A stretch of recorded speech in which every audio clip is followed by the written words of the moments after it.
अस्सलाम वालेकुम नाज़रीन। इशूज़ में तव्हांखे भली कार थो चए जे वफ़ाक़ी बजट जीअं त पेश कई वई आहे ऐं उन खां पोइ सिंध जी बजट बि हाणे अचण वारी आहे। इम्कान आहिनि त अरबा ॾियारे सिंध जी बजट बि पेश कई वेंदी। बजट जे हवाले सां जीअं त मुख़्तलिफ़ हमेशह असीं हर साल प्रोग्राम्स कंदा अचूं पिया, डिस्कशन बि थींदी रहे थी। हिन भेरे जेके अंग अखर आहिनि उन ते असीं ॻाल्हि ॿोल कंदासीं। असां पंहिंजे माहिर पैनल जेको मुआशी माहिर आहिनि उन्हनि खे दावत ॾिनी आहे त जीअं उन जा जेके इंतिहाई सीरियस ई मामिलो आहे उन खे एक्सपर्ट ई सम्झी सघनि था त टैक्सिस जे हवाले सां जेके हुकूमती तजवीज़ूं आहिनि उन जा छा असर रहंदा। ग़ुरबत जे ख़ात्मे लाइ जेको अहम इन में मामिलो हमेशह रहंदो आहे त आम माण्हू जेको असांजो इन बजट खे उहो ॾिसंदो आहे त उन खे केतिरो रिलीफ थो मिले, खाधे पीते जी शयुनि में केतिरो उन खे रिलीफ थो मिले, रोज़गार जा केतिरा मौक़ा था मिलनि, नई सीड़पकारी उन में केतिरी थिए थी, इंडस्ट्रीज़ जे हवाले सां मुख़्तलिफ़ जेके मामला आहिनि ख़ासि तौर ते जेके मईशत सां लाॻापियल ऐं आवाम सां उन जो सिधो सओं जेको उन ते असरु रहे थो उन जे ही जेकी बजट आहे उन में केतिरो उन खे आम माण्हूअ खे रिलीफ मिले थो। पघारुनि जे हवाले सां हाणे ॾिसिजे त सिंध हुकूमत वटि उन वटि कहिड़ी प्लानिंग हूंदी, हू कीअं माण्हुनि जे ॾुखनि तकलीफ़ुनि खे अॻियां रखी करे पघार केतिरी था रखनि। सभिनी माण्हुनि जूं नज़रूं वफ़ाक़ खां पोइ वरी सूबनि तरफ़ बि आहिनि। इन अहम मामले ते ॻाल्हि ॿोल लाइ असांखे जॉइन कयो आहे, असीं दावत ॾिनी आहे डॉक्टर नवेद अहमद शेख साहब मुआशी माहिर आहिनि, डॉक्टर रहीम बख़्श सूमरो साहब मुआशी माहिर आहिनि, डॉक्टर शीराज़ अहमद राजपूत साहब मुआशी माहिर आहिनि। डॉक्टर साहब तव्हां सभिनी खे वेलकम था कयूं। डॉक्टर नवेद अहमद शेख साहब, ॻाल्हि ॿोल जी शुरूआत तव्हां खां था कयूं। कीअं था ॾिसो मौजूदा वक़्त जी जेकी हीअ सूरत हाल आहे, बजट पेश कई वई आहे, टैक्सिस जो काथो surcharge tax, GDP growth rate, कीअं इन समूरी सूरत हाल खे कीअं तव्हां ॾिसो था त आम माण्हूअ ताईं कीअं रिलीफ वेंदो, इन सां रोज़गार जा मौक़ा केतिरा निकिरी सघनि था ऐं छा था तव्हां ॾिसो ईंदड़ वक़्त में? महिरबानी असलम साहब। असल में जेकॾहिं असां हिन साल जी बजट खे पोएं साल जी बजट सां कंपेयर कयूं ऐं पोइ बजट जे टाइप खे ॾिसूं त बजट ॾियण जो मक़सदु छा हूंदो आहे, त ओवरऑल जेकॾहिं दुनिया में ॾिसूं त बजट ॿिनि मक़सदनि जे लाइ ॾिनी वेंदी आहे। हिकिड़ी हूंदी आहे ग्रोथ, ॿियो हूंदो आहे एक्सपेंडिचर ऐं रेवेन्यू जे हिसाब सां हुनजो काथो। त अॻे साल जी जेका ग्रोथ आहे उहा कहिड़ी लेवल ते हूंदी ऐं असांजे ख़र्चनि जो ऐं रेवेन्यू जो काथो कीअं रहंदो। पाकिस्तान में अनफॉर्चुनेटली गुज़िरियल 4-5 सालनि खां जेको बजट जो कमु हले थो उहो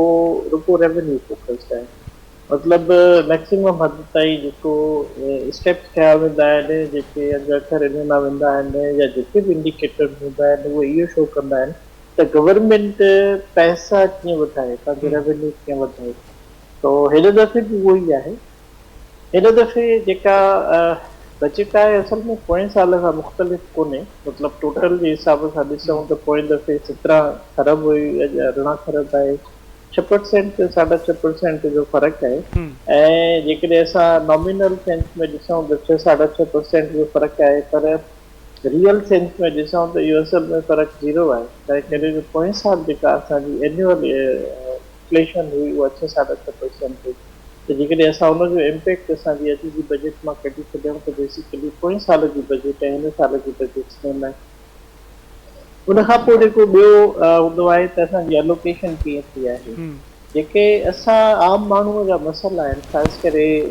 बेरोज़गारी आहे, तरक़ी आहे ऐं जेको गुरबत आहे, इन्हनि सभिनी शयुनि जे लाइ जेकी गवर्नमेंट खे स्टेप वठणु घुरिजनि उहे स्टेप बेसिकली डेवलपमेंट बजट में हूंदा आहिनि। हिन दफ़े जेका डेवलपमेंट बजट जे लाइ रक़म रखी वई आहे उहा खरब रुपया आहे। जेकॾहिं असां ॾिसूं त 1 खरब रुपयनि में त असां जेको आहे पोयूं शयूं रिप्लेस करे सघूं था रुगो। माना जेके असां पोएं दफ़े प्रोजेक्ट शुरू कया हुयासीं बसि उन्हनि खे असां कंप्लीट करे सघूं था। कोई नओं इनिशिएटिव गवर्नमेंट कोन ॾिनो आहे,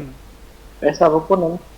ॿियो जेको अलमियो आहे, जेको असां इकोनॉमिस्ट जे हिसाब सां तमामु हिकिड़ो पेनफुल शइ आहे, उहा इहा आहे त असांजी तक़रीबन 40 खां 45% एन्युअल इनकम जो बैंक्स ते हलियो वेंदो आहे व्याज जी मद में। असुल जेको कर्ज़ आहे उहो पंहिंजी जाइ ते आहे, पर व्याज जी मद में असांजा जेको आहे तक़रीबन 8,000 अरब रुपया हर साल हलिया था वञनि। माना असांजी जेका बजट आहे उहा 18,000 अरब आहे या 18 खरब आहे, जंहिंमां 8 खरब हलिया विया तव्हांजे व्याज जी मद में। जी उन खां पोइ तव्हांजा 3 खरब हलिया विया जेको आहे डिफेंस जी मद में। उहो ज़रूरी आहे, ज़ाहिरी ॻाल्हि आहे। हिन वक़्तु इन्वायरमेंट हॉस्टाइल आहे, इंडिया हिकु पासे आहे, अफ़गानिस्तान ॿिए पासे ॿिए आहे, ऐं ईरान वारी एजेंट टे पासे ॿिया आहे, त डिफेंस बजट डेफिनेटली खपे थो। पर हुन सां गॾु गॾु एडिशनल 2 या 3 अरब खरब रुपया जेको आहे स्ट्रेटेजिक नीड्स आहिनि, पेंशन आहे,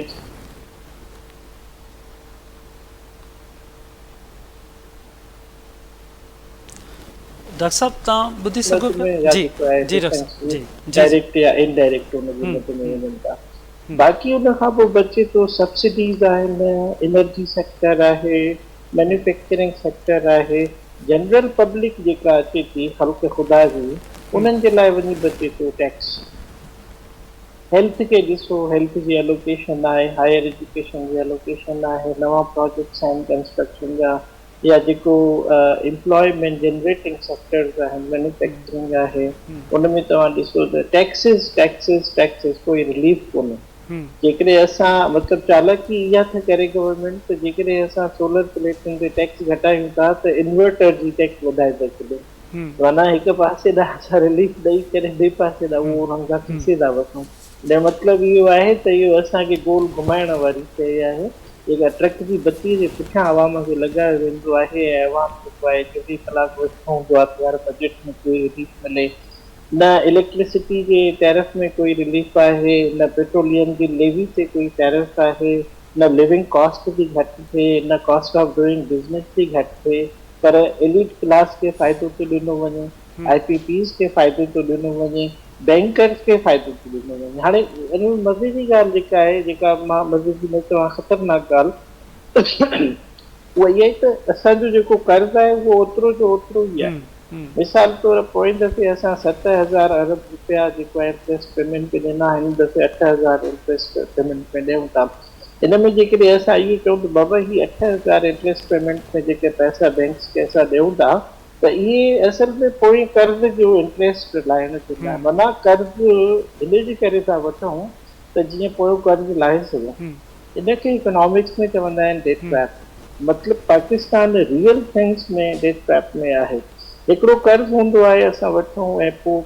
डेवलपमेंट प्रोजेक्ट्स में लॻायूं, जंहिंसां इकोनॉमी में पैसनि में वाधो अचे, इकोनॉमी जी ग्रोथ वधे, को एम्प्लॉयमेंट जनरेशन थिए, का प्रोजेक्ट्स जेको आहे अचनि, पर उहे नथा अचनि। सो ही बजट पोयनि बजटनि वांगुरु स्टीरियोटिपिकल आहे।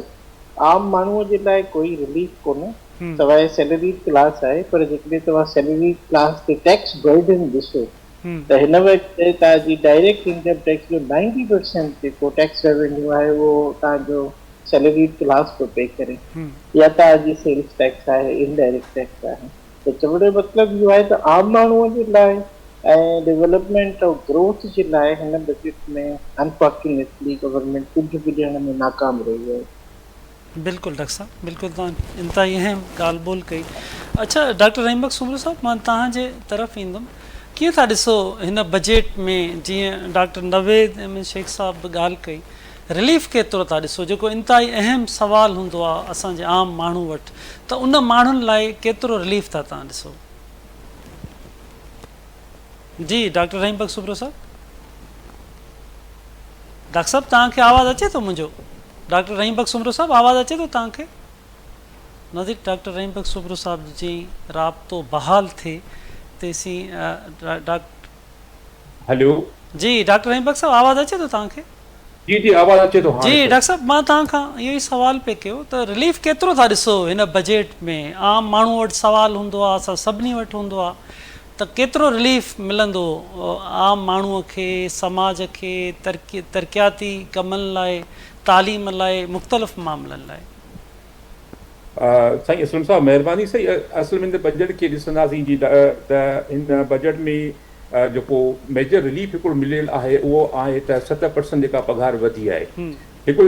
रिलीफ इहो आहे छो जो काफ़ी अरसे खां जेके मुलाज़िम पेशा हुया माण्हू उहे ॾाढो तकलीफ़ुनि में हुया, उहो काफ़ी उनजी डिमांड हुई त भई जेके इनसे असांखे को न को रिलीफ ॾिनो वञे। हिकिड़ो रिलीफ ॾिनो आहे 7%। कुझु टैक्सिस जेके हुन खां भरती वेंदियूं हुयूं जेको आहे डायरेक्ट टैक्सिस उन में बि उन में कुझु रिलीफ ॾिनो वियो आहे पर मसइलो आहे त हिन वक़्तु ॾिसूं था असां जेका इन रिलीफ खे असां कंपेयर कयूं था पंहिंजी हिन वक़्तु का महांगी शरह आहे महांगी शरह जेका हिन वक़्तु जेका चए थी पंहिंजो त तक़रीबन 10 खां 11% जेको हुकूमत पाकिस्तान मुताबिक़ महांगी जी शरह आहे हालांकि असल में ॾिठो वञे जेके तव्हां फेब्रुअरी में तव्हां ॾिसो जॾहिं या जेका जंग लॻी हुई ईरान ऐं अमेरिका ऐं इज़राइल इन खां अॻु में जेके तेल जी क़ीमतूं हुयूं उन खां पोइ तेल जी क़ीमतूं पुगियूं आहिनि 420 रुपया हाणे घटिजी करे 385 80 ते आहिनि पर हिन जी शरह जेका आहे उहा 7% खां वधी करे 11% बक़ौत हुकूमत जी आहे हालांकि जे तव्हां मार्केट में ॾिसंदासीं त इहा शरह जेका आहे उहा 20-25% खां बि मथे आहे इन हवाले खां ॾिसूं त रिलीफ तॾहिं मिलंदो जॾहिं असांजी जेका पघार जेका वधे थी त उहा घटि में घटि जेके तव्हांजो जेका तव्हांजी महांगाई आहे उनखे कवर करे हीअ त उन महांगाई खां बि घटि आहे हालांकि रिलीफ त कोई कोन्हे इहो उन महांगाई खां थोरो वधीक इनखे रिलीफ चइबो आहे ऐं ॿियो इन एतिरी जेको आहे पघार ते जेको आहे आम मुलाज़िम ज़ाहिर आहे सर्वाइव कोन करे सघंदो नतीजे में शादी त तव्हांजे इदारे में अञा करप्शन वधंदी ज़ाहिर आहे हिकिड़ो हुकूमत हुनखे पूरा अख़राजात कोन ॾींदी एतिरो त हेॾो जो हू पंहिंजो ज़िंदगी बहितर गुज़ारे सघे लेकिन नथो त ज़ाहिर आहे पोइ उहो जेको आहे जेके कमु कनि था मुख़्तलिफ़ इदारनि में उहे इदारनि में ई करप्शन कंदा ओतिरो ई कमाइण जी कोशिशि कंदा आम आवाम खे वरी ॿीहर तंग कंदा ज़ाहिर इन जे अमल सां वरी हिकिड़ो जेको असांजो जेको रिश्वत सतानी जो या इहे जेके हिकिड़ो सिलसिलो शुरू थी वेंदो ॿियो जो आहे जेको लीड जेको आम माण्हू ॾिसंदो आहे त यार मूंखे जेको आहे सो क़ौमी इदारनि मां कहिड़ो फ़ाइदो इन हवाले खां जेके असां तालीम ऐं सिहत जी बजट खे ॾिसूं था त उहो बि को 300 ऐं जेको आहे 17 अरब जेके उहे रखिया विया आहिनि तालीम लाइ हाणे तालीम में आला तालीम बि आहे सानवी तालीम बि आहे प्राइमरी तालीम बि आहे ऐं तक़रीबन 40-50 अरब रखिया विया आहिनि सिहत जे लाइ त तव्हां सोचो हिन घर जेको आहे महांगाई वारे दौर में छा इहे पैसा इन लाइ मुमकिन आहे पॉसिबल आहिनि त इन मां असां आम माण्हू जी भलाई बहितरी लाइ कुझु कमु करे सघूं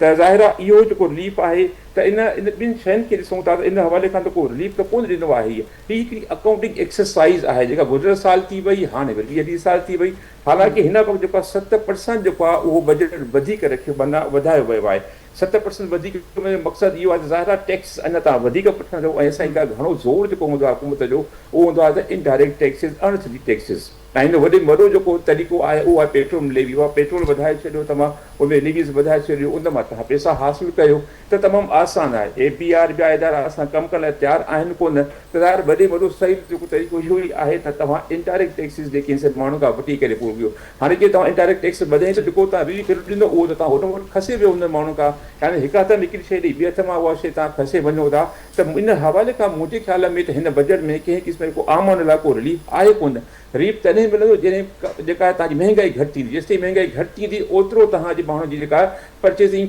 जेका पावर आहे उहा वधंदो डिस्पोजल इनकम जी वधंदी उनखे स्पेस मिलंदो त उहो वधीक कुझु ख़र्चु करे सघंदो त इन हवाले खां मुंहिंजे ख़्याल में त कंहिं क़िस्म को रिलीफ त आहे कोन इन बाक़ी ऐं अॻिते ॾिसूं त अञा ही प्रपोज़ल आहिनि मथां इन में अञा 10-15 ॾींहं आहिनि जेसिताईं इहा जेका बजट जेका आहे उहा पास थिए मुख़्तलिफ़ फोरम मां मथां इन में पोइ अॻिते ॿियो कुझु चकर अची वञे या ॿी का रिलीफ अञा अची वञे पर फ़िलहालु जेको रिलीफ आहे इन मां मुंहिंजे त ख़्याल में को ख़ासि रिलीफ आवाम मां कोन मिलंदो बिल्कुलु बिल्कुलु डॉक्टर साहब सही था चओ अच्छा डॉक्टर शिराज मां तव्हांजे तरफ़ ईंदुमि कीअं था अंग अखरनि खे तव्हां ॾिसो वफ़ाक़ी बजट ऐं उन में जेके तजवीज़ूं आहिनि उन समूरी शयुनि खे कीअं था ॾिसो तव्हां Assalamu alaikum, Solanki Saab. First of all, thank you for inviting me to have my words on this budget. अच्छा हिन में अगर असां ॾिसूं नंबर्स खे त डेफिनेटली 18,000 अरब रुपए जो इहो बजट आहे जंहिंमें तक़रीबन 8,000 प्लस अरब जेके आहे उहो तव्हांजो डेट सर्विसिंग में वञनि था जेके असां कर्ज़ा वरिता आहिनि उन्हनि खे मोटाइण लाइ असां ॾेई रहिया आहियूं 3,000 अरब रुपया तक़रीबन तव्हां असांजा डिफेंस खे एलोकेट थिया आहिनि ऐं 3,800 अरब रुपया तक़रीबन असांजा सब्सिडीज़ ऐं ग्रांट्स में वञनि था त अगरि हिन में असां ॾिसूं त तक़रीबन इलाही घटि स्पेस रहियो आहे जेको आवाम जी फलाह बहबूद लाइ एलोकेट कयो वियो हुजे ओवरऑल ॿ फिलोसफीज़ हूंदियूं आहिनि कंहिं बि बजट खे ठाहिण जूं हिकिड़ो हूंदो आहे ग्रोथ माइंड सेट हिकिड़ो हूंदो आहे stabilisation mind set growth mind set में डेफिनेटली जॾहिं इकॉनमी ग्रो कंदी आहे जॾहिं पाए साइज़ वधंदो आहे जॾहिं इकॉनमी जो साइज़ वधंदो आहे त उहो माण्हुनि खे रिलीफ मिलंदो आहे माण्हुनि जी इनकम जनरेट थींदियूं आहिनि एम्प्लॉयमेंट क्रिएट थींदी आहे डिफरेंट चैनल्स जे थ्रू माण्हुनि खे रिलीफ मिलंदो आहे पर जॾहिं तव्हांजो स्टेबिलिटी माइंड सेट हुजे सो दैट मीन्स माण्हुनि जे रिलीफ लाइ तव्हां इहो बजट कोन ठाहियो आहे, इहो तव्हां IMF जी कंप्लायंस लाइ ठाहियो आहे, स्टेबलाइज़ेशन करण जे लाइ तव्हां फिस्कल डेफिसिट खे मैनेज करण लाइ इहो बजट ठाहियो वियो आहे, इन्फ्लेशन मैनेजमेंट करण जी कोशिशि कई वई आहे, डेट मैनेज करण जी कोशिशि कई वई आहे. सो दैट मीन्स तव्हांजो माइंड सेट इहो आहे त तव्हांखे इन महिल तव्हां इलाही हिकिड़ी क्योटिक सिचुएशन मां गुज़री रहिया आहियो, कंडीशन मां गुज़री रहिया आहियो ऐं तव्हां हुनखे स्टेबलाइज़ करण जी कोशिशि करे रहिया आहियो. हालांकि सिर्फ़ु इकोनॉमी इन सिचुएशन मां कोन थी गुज़रे, असांजी पूरी अवाम हिन सिचुएशन मां गुज़रे थी ऐं हुनजे परचेसिंग पावर खे बि असांखे स्टेबलाइज़ करणु खपे जेको इलाही एडवर्सली अफेक्ट थी चुको आहे honestly speaking. Due to this war असां वटि पेट्रोल महांगो थी वियो आहे which is serving as an input to almost every production in Pakistan. त डेफिनेटली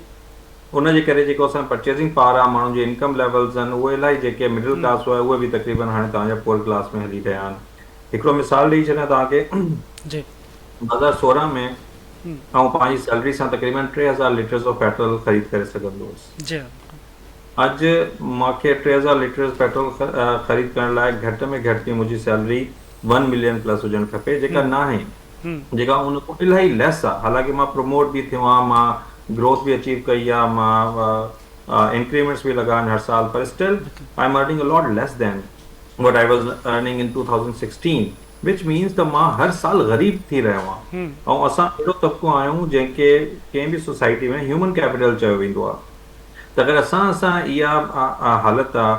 जेके रिसर्चर्स आहिनि, जेका रिसर्च कम्यूनिटी आहे, जेका एकेडमिशियंस आहिनि, त इमेजिन कयो ग़रीब माण्हुनि जो छा हाल हूंदो.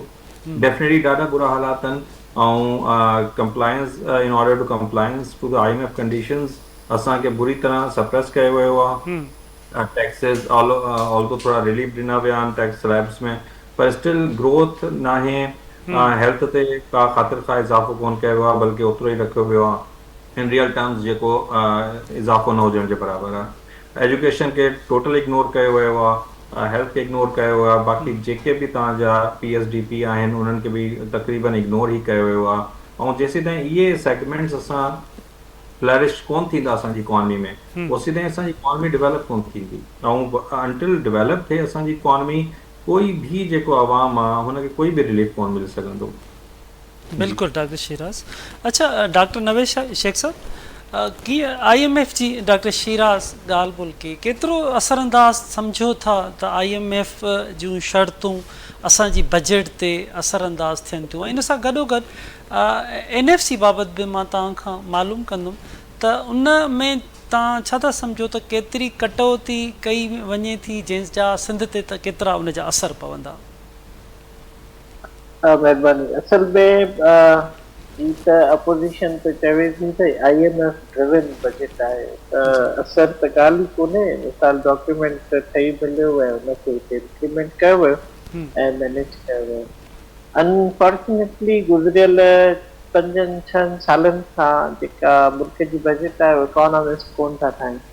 बल्कि इकोनॉमिक मैनेजर्स था ठाहिनि. ऐं इकोनॉमिक मैनेजर्स मां लफ़्ज़ मां अंदाज़ो लॻायो त असल में उहो मैनेज कंदा आहिनि जेका उन्हनि खे ॾिनी वेंदी आहे.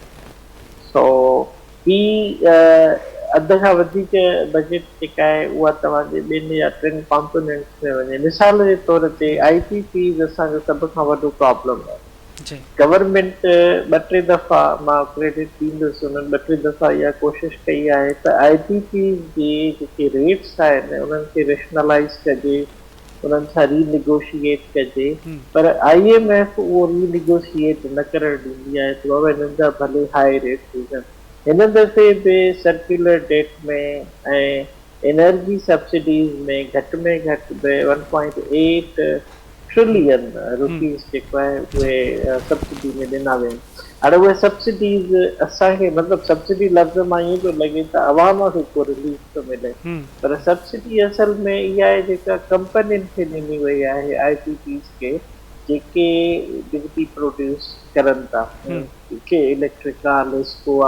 डिस्कोज आहिनि जेके असल में डिस्ट्रीब्यूशन कंपनी. इन सॼे हुन में जॾहिं रिव्यू कयोसीं त बाबा एनर्जी पॉलिसी आहे IPPs जो काफ़ी अरसे खां जेको आहे इहो शोर बि मचियल हुयो त इलाही महांगी बिजली पैदा था करनि, तो असांखे सस्ती बिजली विझणु घुरिजे. ऐं महांगी बिजलीअ जे करे अवाम जी क़ुवत ख़रीद सां इहा शइ निकिरी थी वञे हिनखे कुझु रिवाइज़ कजे पर IMF अलाउ नथी करे IMF चवे थी जेकॾहिं तव्हां IPP सां कंहिं बि क़िस्म जी रिनेगोशिएशन में वेंदा त पोइ तव्हांजो इन्वेस्टमेंट इन्वायरमेंट ख़राबु थींदो हाणे इन्वेस्टमेंट केतिरो असां वटि अचे थो कहिड़ो असां वटि इन्वायरमेंट आहे इवन असांजो पंहिंजो पाकिस्तानी स्मॉल इन्वेस्टर आहे पहिरियां त बिग इन्वेस्टर्स वेंदा हुआ ॿाहिरि स्मॉल इन्वेस्टर्स बि हिन वक़्तु ॿिया मुल्क तलाश करे रहियो आहे ॿिया सेफ हेवन तलाश करे रहियो आहे जिते हू पंहिंजो सरमायो पार्क करे सघे जीअं बांग्लादेश आहे फॉर एग्ज़ाम्पल त इन सूरत हाल में इहो चवणु त IMF जो केतिरो रोल आहे मां सम्झां त इहा ॾाढी नंढड़ी ॻाल्हि हूंदी असां इहो चवणु घुरिजे त किथे रोल कोन्हे IMF जो ई डिज़ाइन थियल आहे हिते अवाम जी रिलीफ जे लाइ त कुझु कोन्हे बाक़ी जेकॾहिं लग्ज़री एसेट्स आहिनि को लग्ज़रियस आइटम्स आहिनि उन्हनि ते जेको आहे रिलीफ ॾियण में IMF कोन थी सघे बिल्कुलु अच्छा डॉक्टर रहीम भाई साहब ही जेको नंढनि दुकानदारनि ते फिक्स टैक्स लागू कयो जी तजवीज़ आहे या मुख़्तलिफ़ जेके सरकारी मुलाज़िम आहिनि उन सरचार्ज टैक्स इहे जेके तजवीज़ूं ॾिनियूं वयूं आहिनि इन सां केतिरो नुक़सानु सम्झो था ऐं केतिरो इन सां रिलीफ सम्झो था असलम साहब असुलु मसइलो इहो हूंदो आहे त असां पंहिंजी इकोनॉमी खे दस्तावेज़ी पढ़ायूं डॉक्यूमेंट इकोनॉमी कयूं जेसीं असां पंहिंजी जेतिरो असां पंहिंजी मैशे खे डॉक्यूमेंट कंदासीं उन दस्तावेज़ कंदासीं ओतिरो असांखे ख़बर पइजी वेंदी त असांजी पूरे माना जेका कारोबार थी रहियो आहे उन केतिरी सरगर्मी केतिरियूं जो वर्थ केतिरी आहे सो कंहिं बि इकोनॉमी में खे सम्झण जे लाइ असां कोई डॉक्यूमेंट अदरवाइज़ छा उहा ग्रे इकोनॉमी हूंदी आहे या स्मगलिंग ब्लैकमेलिंग वारी इकोनॉमी हूंदी आहे अफ़सोस त ॻाल्हि इहा आहे त असांजी जेका इकोनॉमी आहे 50% इकोनॉमी असांजी ग्रे इकोनॉमी आहे जंहिंजो मक़सदु आहे त का ख़बरचार कोन्हे त उते केतिरियूं जेकी शयूं खपनि थियूं केतिरियूं शयूं ठहनि थियूं काॾे थो वञे माल कंहिं क़िस्म जी का बि असांजी ख़बर कोन्हे सो इहे के नंढा दुकानदार आहिनि ज़ारा इहे बि कमाए रहिया आहिनि तव्हां ते वञी ॾिसो त के दुकान न त हर हिकु दुकानदार तव्हां हिकु नंढे जेको आहे रेस्टोरेंट ते वञी ॾिसो सॼो ॾींहुं उनजी केतिरी इनकम थी रही आहे केतिरो कमाए रहियो आहे ज़ाहिर टैक्स जेको आहे उहो हर कंहिंखे ॾियणो आहे टैक्स जीअं असां था चऊं सभु इंस्टेंट हर दुकानदार बि टैक्स ॾे पर मसइलो इहो आहे जेको हुकूमत जो जेको FBR चवंदा भई असां उनखे वठंदा पर तव्हां वटि मैकेनिज़म कहिड़ो आहे कहिड़े तरीक़ेकार तहत तव्हां उन खां टैक्स वठंदव ऐं ॿियो केरु आहे की तूं रज़ाकारां तौरु तव्हांखे चवंदो त भई असां मुंहिंजी टैक्स हेतिरी आहे इन मां 1% तव्हां हीअ टैक्स वठो या हेतिरी 25,000 तव्हांखे असां टैक्स ॾियूं था उन ते ॾियूं था इहो मैकेनिज़म ठाहिणु ॾाढो ॾुखियो आहे ठीकु आहे ऐं इन लाइ असांखे मैकेनिज़म ठाहिणु घुरिजे ॿियो इहो आहे त ॾिसो न असां इलाही छो हुकूमत जो जेको वॾे में वॾो ज़ोर जेको आहे न उहो आहे इनकम साइड ते जेको आहे त वधि खां वधि इनकम वधायूं वधि खां वधि टैक्स ते माण्हू खे हणी करे माण्हू खां वठूं पोइ बि हुकूमत चए थी माण्हू टैक्स ॾियनि कोन था असुलु मसइलो हुकूमत खे पंहिंजो रवैयो दुरुस्त करणो खपंदो त जॾहिं माण्हू खे तव्हां सहूलियतूं ॾियो भले तव्हां माण्हू खे 80% टैक्स वठो माण्हू तव्हांजी ख़ुशी सां ॾींदा चवंदव अचो वठो टैक्स असां खां मुंहिंजी हेतिरी टैक्स न हेतिरी थी बचे ॾिसो सरकार बि त माण्हू ॾियनि था न ज़कात बि ॾियनि था ॿुधाइनि था ज़कात हेतिरी आहे त टैक्स आख़िर छो था ॾियनि माण्हू उनजो इन करे कोन था ॾियनि सम्झनि था त टैक्स जेके आहिनि से अशराफिया जे ऐं जेका असांजी ब्यूरोक्रेसी जी जेको आहे सोशाई ख़र्चनि ते ख़र्च थी वेंदी हिन वक़्तु सिविल हुकूमत जे मां ॾिसां पोइ अंग कर 1,001 अरब उन लाइ रखिया विया आहिनि सिविल हुकूमत जे हलाइण जे लाइ हाणे मक़सदु में ॿिनि मक़सद में इहो आहे अध खां वधीक बजट त इन मां इहे पाण खाई जेको आहे हुनजी अयाशियुनि ते ऐं जेको आहे सहूलियतुनि ते ख़र्च थी वेंदा त इन करे जेको आहे सो असांखे अवाम खे सहूलियतूं ॾियो ऐं ख़ुदि ब ख़ुदि माण्हू तव्हांखे ॾींदा बाक़ी इहो आहे त टैक्स ॾियणु घुरिजे सभिनी खे त जीअं हुकूमत जो कारोबार हली सघे ऐं इन खां अलावा त इन हिकिड़ो नुक़सानु इहो बि थी सघंदो त हमेशह के टैक्स जेके इनडायरेक्ट टैक्स आहिनि उहे पास ऑन थींदियूं आहिनि यानी उहे टैक्स जेके त हुकूमत भरी 25,000 पोइ 25,000 पंहिंजे घरां कोन भरींदो उहो 25,000 भरी जेके आम माण्हू खां वठंदो सो इन करे उन खां टैक्स वठो पर हिकिड़ो अहिड़ो मैकेनिज़म ठाहियो इहा टैक्स पास ऑन न थी त इहा बि टैक्स आम माण्हू खे ॾियणी पए रहंदो जेको असां आम माण्हू अञा वधीक जेके से ॿार पइजी वञे सही बिल्कुलु ठीकु था चओ अच्छा डॉक्टर शिराज तरक़ियाती बजट में घटिताई 1,046 अरब उन जी घटिताई कई वई आहे हिकु त उन जा छा असर पवंदा पंहिंजे सोसाइटी ते ऐं इन सां गॾु गॾु जेकी सीड़पकारी आहे उन में नवां के ॾिसो था तव्हां त उन में को सीड़पकारनि लाइ को फ़ाइदो उन में को नयूं के तजवीज़ूं तव्हांखे नज़र अचनि पियूं त ॾिसो हिन में सभिनी खां पहिरियां असांखे इहो ॾिसणु खपे त जॾहिं तव्हां पब्लिक सेक्टर डेवलपमेंट प्रोग्राम में इलाही मिनिमाइज़्ड अमाउंट ते हलिया वेंदा हो जेको मेयर रिक्वायरमेंट आहे त तव्हांखे हिन सेक्टर में कुझु न कुझु एलोकेट करिणो आहे जॾहिं तव्हां इलाही घटि पैसा रखी रहिया हो, हुन जो इम्प्लीकेशन्स छा हूंदियूं आहिनि? त हुन जो मतिलबु इहो आहे त तव्हां पंहिंजी सोसाइटी खे ओवरऑल डेवलपमेंट फेज़ में वञण ई कोन था ॾियो। ठीकु आहे, तव्हांजी जेका पॉलिसीज़ आहिनि, जेके तव्हांजा डिटर्मिनेशन्स आहिनि, उहे क्लियर कट इलाही चिलाए करे इलाही वॾी आवाज़ में इहो ॿुधाइनि था त तव्हांजो ग्रोथ माइंडसेट न आहे। हाणे मिसाल तौर ते मां तव्हां हमेशह इहो मिसाल ॾींदो आहियां त एनवीडिया जेको आहे तक़रीबन it is 12 times greater than the Pakistan GDP,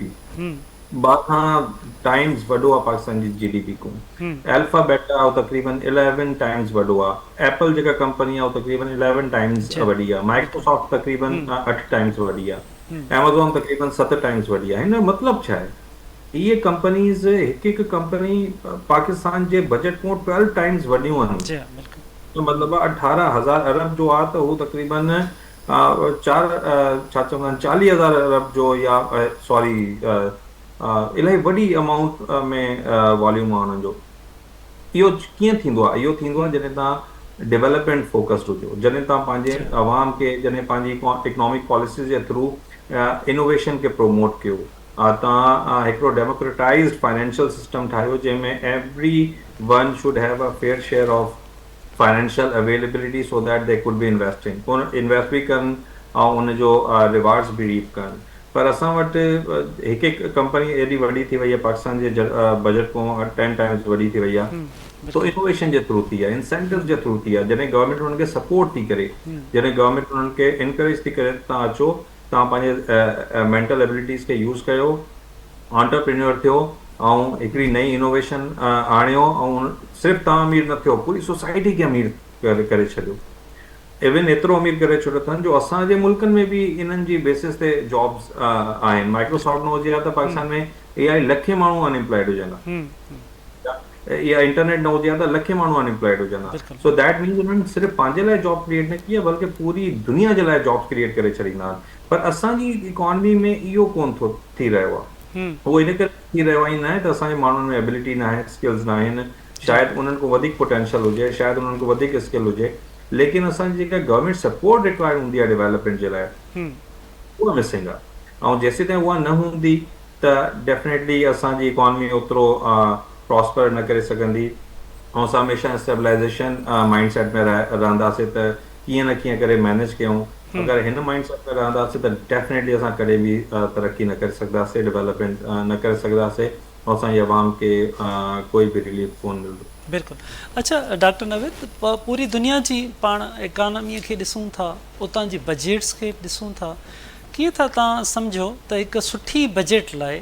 कहिड़ियूं तजवीज़ूं हुजणु घुरिजनि, कहिड़ी प्लानिंग हुजणु घुरिजे? जी डॉक्टर साहब, डॉक्टर नवेद साहब आवाज़ अचे थो तव्हांखे? जी जी, डॉक्टर नवेद साहब जो राब्तो कटिजी वियो। अच्छा डॉक्टर रहीम बख़्श साहब, मां तव्हांजे तरफ़ साॻियो ई सुवाल खणी अचां थो। दुनिया जी इकानमीअ खे ॾिसो था तव्हां, बजट खे ॾिसो था, कीअं कहिड़ियूं सलाहूं हुजणु घुरिजनि, कहिड़ी प्लानिंग हुजे त जीअं असांजी बजट बि आवाम दोस्त थी सघे? जी, सो कंहिं बि बजट जो मक़सदु इहो हूंदो आहे त असां आवाम खे कीअं जेका केतिरी सहूलियतूं ॾियूं था। ॾिसो, माना जेके क़ौमूं तरक़ी कंदियूं आहिनि उनजा ॿ शोबा आहिनि। मां अॻु बि ॻाल्हि कई, हिकिड़ो तालीम आहे ऐं ॿियो सिहत आहे। जेतिरो तव्हां हिन में ख़र्चु कयो, बल्कि इन्वेस्टमेंट आहे, सीड़प ख़र्चु न आहे तव्हांजो। जेतिरो तव्हां हिन में वधीक जेको पैसा सीड़ाईंदो, ओतिरो वधीक तव्हांखे फ़ाइदो थींदो। ऐं इहो जेको आहे, ॿियो इहो आहे त माण्हू जेका आहे डिस्पोजेबल इनकम, या उनखे एतिरो पैसो हुजे त हू ख़र्चु कनि, ख़र्चु करण जी जेका उहा क़ुवत पैदा कयो। उन लाइ इहो आहे त जेको पैसो आहे, उहो पैसो खे तव्हां छॾियो त उहो तव्हांजे पूरे उन जेका मुआशरे में फैलिजी वञे। अहिड़ी क़िस्म जी बजट ठाहिजे जो पैसो जेको आहे उहो पूरे उन मुआशरे में हलियो वञे। जीअं सो त तव्हां जीअं जेका रत आहे जिस्म जी, पूरे जिस्म में घुमंदी आहे त उहो जिस्म सिहतमंद हूंदो आहे। अहिड़े तरीक़े सां केतिरो सरमायो पैसो जेको आहे, जेतिरो हुकूमत ख़र्चु कराईंदी आहे, ख़र्चु कंदी माण्हू जे मथां, ओतिरो पैसो जेको आहे पूरे मुआशरे में गर्दिश करे ऐं हर माण्हू उन मां फ़ाइदो वठंदो, ऐं तव्हांजी पूरी मईशत जेका उहो खुली पवंदी। ॿियो जेको सेक्टर आहे, ॿियो जेको आहे, उहो आहे टूरिज़म आहे। उहो टूरिज़म सां छा थो थिए त पूरे मुल्क जा जेके माण्हू हिकु तरफ़ खां ॿिए तरफ़ वञनि था ऐं पूरी इकोनॉमी तव्हांजी हली थी पवे। तव्हां हुई 10 ॾींहं चाइना में मोकल हूंदी आहे, पूरी चाइना जे हिकिड़े पासे जा माण्हू पूरे ॿिए पासे हूंदे चाहे हेॾो हूंदा आहिनि, तव्हांजे अंदरि पूरी इकोनॉमी रिवाइव थी वेंदी आहे। ऐं टियों जेको असां अहम सेक्टर आहे बजट जेके फोकस करणु घुरिजे उहो आहे असांजो अॼुकल्ह ब्लू इकोनॉमी आहे, यानी सामूंडी इकोनॉमी आहे। तमामु वॾी पटी 1100 किलोमीटर जेका असांजी पटी आहे, जेका कराची खां शुरू थिए थी वेंदे बलूचिस्तान तां, इहा पूरी इकोनॉमी असांजी आहे, जिते असांखे जेको आहे ब्लू इकोनॉमी में असांखे हिते मुख़्तलिफ़ क़िस्म जी शयूं ठाहिण इन्वेस्टमेंट करणु घुरिजे, होटल ठाहिणु घुरिजे, मोटल ठाहिणु घुरिजे, उन खां पोइ हिते जेके बीचिस आहिनि उनखे तरक़ी ॾियाराइजे ऐं उते रोड रस्ता ठाहिजनि, उते फैक्ट्रियूं ठाहिजनि। ऐं हिकिड़ो ॿियो जेको मिसिंग कंपोनेंट में कॾहिं ॻाल्हि कोन थी आहे, उहो आहे असांजा जेके इकोनॉमिक ज़ोन्स जेके आहिनि, एक्सपोर्ट ज़ोन आहिनि, त इहे ज़ोन जेके ठाहिया वञनि उते ई शयूं ठाहे करे उतो ई ॿाहिरि मोकिलियूं वञनि। त इन सां बि चाइना जी तरक़ी तव्हां ॾिसो कि चाइना जो 10-15 साल अॻु में तव्हां इहो पंहिंजो ॾिसंदव जेको मैप आहे त कंहिं बि शहर उते इकोनॉमिक ज़ोन हुया ई कोन। हाणे तव्हां ॾिसंदव हर तरफ़ तव्हां इकोनॉमिक ज़ोन मिलंदा, जिते असां उहा वॾी पूरी पटी जेका आहे ॾाढी ख़ुशहाल थी वई आहे। जेकॾहिं हुकूमत पंहिंजी बजट में इन तरह मुख़्तलिफ़ शयुनि जे हवाले खां ॾिसे हा त शायदि अञा वधीक जेका असांजी उहा थोरो तरक़ी करे अञा माण्हू ख़ुशहाल थी वञनि आहे। इन हवाले खां इहे कुझु सलाहूं हुयूं जेके हुकूमत खे, त इहो जेको आहे। ऐं ॿियो जेको आहे घटि खां घटि इनडायरेक्ट टैक्स रखो, घटि खां घटि कोशिशि कयो वॾनि माण्हुनि खां तव्हां टैक्स वठो। रिटेल सेक्टर तव्हांजो आहे जिते तव्हांजी टैक्स तमामु घटि आहे, उन तरफ़ तव्हां वञो ऐं कोशिशि डायरेक्ट टैक्स ते वधि खां वधि फोकस। हालांकि असांजे हुकुमरान टैक्स ॾियनि कोन था, IBR जी ताक़त आहे कोन जो तव्हां कंहिंखां टैक्स वठी सघो। नतीजे में असां कोशिशि इहा आहे त वधि खां इनडायरेक्ट टैक्स माण्हुनि जेकी आहे परचेसिंग पावर खे ॾाढो अफेक्ट कंदी आहे। इहे 3-4 सलाहूं आहिनि हुकूमत खे जेकॾहिं इन हवाले खां कयो वञे त। बिल्कुलु बिल्कुलु डॉक्टर साहब। अच्छा डॉक्टर शिराज, जीअं हीअ डॉक्टर रहीम बग साहब ॻाल्हि ॿोल कई दुनिया जे हवाले सां, मुंहिंजो क्वेश्चन हो त तव्हां खां अगरि साॻियो सुवाल कजे त हिकु त दुनिया जी बजट, उतां जी इकानमी, उन जी प्लैनिंग्स, हिन वक़्तु वफ़ाक़ ऐं इन खां पोइ वरी सूबा, कीअं था तव्हां ॾिसो त ईंदड़ वक़्त में हिकु त दुनिया जी प्लैनिंग्स खे कीअं असां ते हिते अमल थियणु घुरिजे, असांजी बि अहिड़ियूं सुठियूं प्लैनिंग्स हुजनि जीअं आवाम खे रिलीफ मिले, या हाणे सिंध जे जेकी बजट हूंदी उहा तव्हां कीअं था ॾिसो, केतिरी चेंज हुजणु घुरिजे, उन में आवाम खे केतिरो रिलीफ मिलणु घुरिजे? जी बिल्कुलु सोलंकी साहब, ॾिसो ॿ शयूं आहिनि त पाकिस्तान में तव्हां अगरि इन्वेस्टमेंट माइंडसेट ॾिसो माण्हुनि जो, जंहिं वटि फाइनेंशियल एसेट्स आहिनि तो हमेशह सेफ एसेट्स में इन्वेस्ट कंदा आहिनि। सेफ एसेट्स कंहिंखे चवंदा आहिनि जीअं प्लॉटिंग में इन्वेस्ट करे रहिया आहिनि, रियल इस्टेट में, या गोल्ड वठंदा, या डॉलर्स में इन्वेस्ट कंदा। इहे अनप्रोडक्टिव इन्वेस्टमेंट्स हूंदियूं आहिनि। इन्हनि सां जॉब्स क्रिएशन कोन थींदी आहे, इन्हनि सां एम्प्लॉयमेंट क्रिएशन न थींदी आहे, हिन सां आउटपुट कोन वधंदो आहे रियल टर्म्स में। ही सिर्फ़ु कॉस्मेटिक्स हूंदियूं आहिनि। ऐं इहा प्लॉटिंग में इन्वेस्टमेंट, इहे गोल्ड में इन्वेस्टमेंट कहिड़ी सोसाइटीज़ में थींदियूं आहिनि जिते अवाम खे पंहिंजी हुकूमत ते एतबार न हुजे, जिते अनसर्टेनिटी हुजे, जिते उन्हनि खे इहा ख़बर हुजे ईअं न असां रियल सेक्टर में अगरि इन्वेस्ट कयूं, किथे का फैक्ट्री हणूं त उते ईअं न को असां के रूल ऑफ लॉ खे वायलेट कंदे असांखे धमकियूं ॾे, या असां को कब्ज़ो वठे, या असां ते रैंसम भत्तो वग़ैरह वठे। तो अल्टीमेटली जॾहिं बि मैक्रो इकोनॉमिक कंडीशंस फेवरेबल हूंदियूं आहिनि त उते जा जेके माण्हू आहिनि, जेके इन्वेस्टर्स आहिनि, उहो रियल एसेट्स में, रियल सेक्टर में इन्वेस्ट कंदा आहिनि। ऐं जंहिं इकॉनमी में माण्हुनि जो एतबार कोन हूंदो आहे पंहिंजी हुकूमत ते, उते गोल्ड इन्वेस्टमेंट, सेफ हेवन्स में माण्हू इन्वेस्टमेंट करण जी कोशिशि कंदो आहे, जंहिंसां हू सोसाइटी हेठि वेंदी आहे, कॾहिं बि मथे कोन वेंदी आहे। वेस्ट में उन्हनि खे पंहिंजी जेका पब्लिक आहे हुननि खे पंहिंजी गवर्नमेंट्स ते एतबार आहे, उन्हनि खे ख़बर आहे पे था, तो अल्टीमेटली उहे हरू गोल्ड परचेस कोन था कनि ऐं उन्हनि जी वरी वैल्यू बि कोन थी वधे, या प्लॉट्स इन्वेस्ट हरू कोन था कनि, जेको घर आहे that is more than enough. त उहे पंहिंजी स्किल डेवलपमेंट ते ख़र्च करे रहिया आहिनि, हू पंहिंजी ह्यूमन डेवलपमेंट ते ख़र्च करे रहिया आहिनि, हू पंहिंजी रिक्रिएशनल एक्टिविटीज़ ते ख़र्च करे रहिया आहिनि, हू घुमंदा आहिनि, हू टूरिज़म कंदा आहिनि। So ultimately human capital develop थो थिए, हुनजो सोशल कैपिटल डेवलप थो थिए, उन सां उन्हनि जी तरक़ी मज़ीद वधे थी। Not talking about the Sindh government's budget, छो जो पीपल्स पार्टी जो हमेशा इहो मौक़िफ़ रहियो आहे त हू अवाम दोस्त पार्टी आहे। ऑल्दो इहो इन जे फॉर में अगेंस्ट में आर्गुमेंट्स आहिनि, पर स्टिल पीपल्स पार्टी जो हमेशा मौक़िफ़ रहियो आहे त असां अवाम दोस्त पार्टी आहियूं। I think they should take the lead, they should tell the federal government कि असां ॾिसो ईअं बजट ठाहिबो आहे, उन में डेफिनेटली हेल्थ ते एक्सपेंडिचर करणु खपनि, एजुकेशन ते एक्सपेंडिचर्स करणु खपनि, रोड इंफ्रास्ट्रक्चर आहे हुनखे बहितर करणु खपे, असांजी जेका यूथ बल्ज आहे, जेका इलाही नौजवान अवाम आहे, हुननि जे लाइ स्पेशल इंसेंटिव्स क्रिएट कया वञनि, जीअं इकोनॉमिक ज़ोन्स जी ॻाल्हि कई। सिमिलरली असां ग्राउंड्स आहिनि जिते माण्हू अॼु जा ॿार वञी, अॼु जी यूथ वञी स्पोर्ट्स एक्टिविटीज़ करे सघनि, पाण खे रिक्रिएट करे सघनि। स्पोर्ट्स जो इलाही वॾो मक़ाम आहे तव्हांजी पर्सनल डेवलपमेंट में, तव्हांजी ह्यूमन डेवलपमेंट में, कंहिं बि इकॉनमी जी। त असां वटि इहे शयूं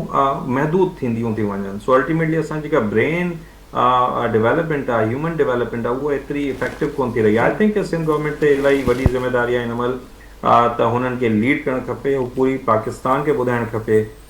त ईअं बजट ठाहिबो आहे, ईअं आवाम जी ख़िदमत कबी आहे, ऐं ईअं आवाम खे रिलीफ ॾिबो आहे। बिल्कुलु डॉक्टर शिराज, वॾी महिरबानी डॉक्टर शिराज साहब तव्हांजी, डॉक्टर नवेद अहमद शेख साहब,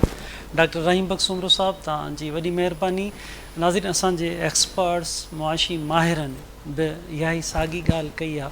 त जेके अवाम दोस्त जमायतूं आहिनि, सियासी जमायतूं आहिनि, उहे उन्हनि जी दावा रही आहे त उहे अवाम दोस्त आहिनि, त उनखे अवाम दोस्त बजट बि ठाहिणु घुरिजे। हिन वक़्तु तमामु वॾी महांगाई आहे ऐं तमामु वॾो